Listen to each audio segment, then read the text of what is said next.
Isang magandang araw po sa inyong lahat. Ngayon ay muli magkakaroon tayo ng verse of the day from Hebrew chapter 12 verse 11.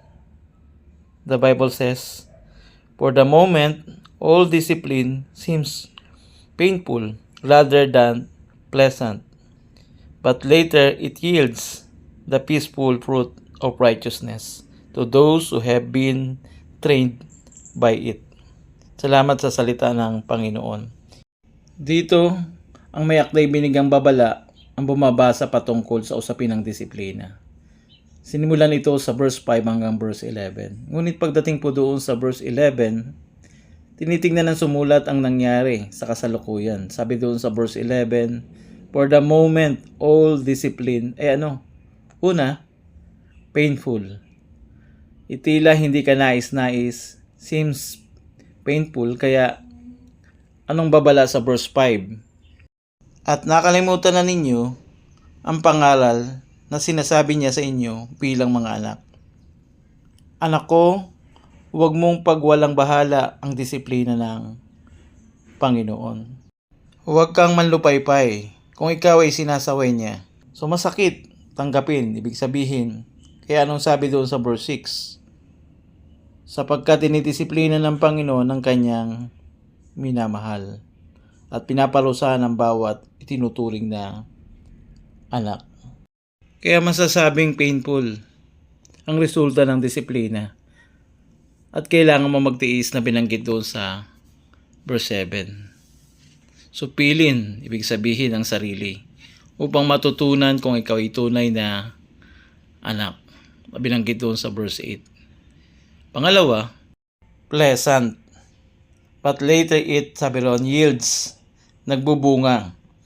Ganyan ang resulta ng disiplina. Ngunit sa salin sa Tagalog, magdudulot ito ng mapayapang bunga. Kaya sabi doon sa verse 9, bukod dito, tayo'y nagkaroon ng mga ama sa laman upang tayo'y disiplinahin at sila'y ating ginagalang. Hindi ba dapat tayo'y lalong pasakop sa ama ng mga espiritu upang tayo'y mabuhay?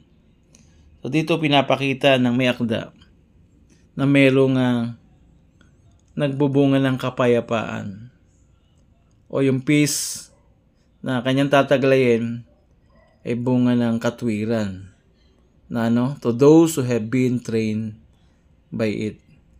Ito'y upang lalong makalakad na merong kaayusan at kabanalan sa Panginoon. Kaya kung ikaw ay dinidisiplina, ano ang babala? Ito'y pagtutuwid na pagtiisan mo.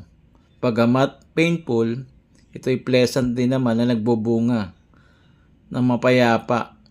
Means may kaayusan at kabanalan. Hindi kaguluhan at hindi pangit na pag-uugali ang makikita sa iyo na katulad ng isang batang hindi naturuan o nadisiplina.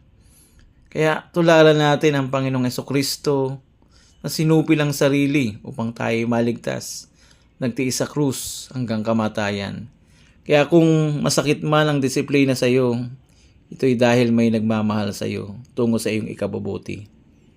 At lagi nating tandaan, ito'y mabungang buhay kung itinutuwid tayo ng Panginoon. Ganyan ang resulta ng disiplina na pinakita sa ating verse of the day from Hebrew chapter 12 verse 11. Pagpalain tayo ng Panginoon.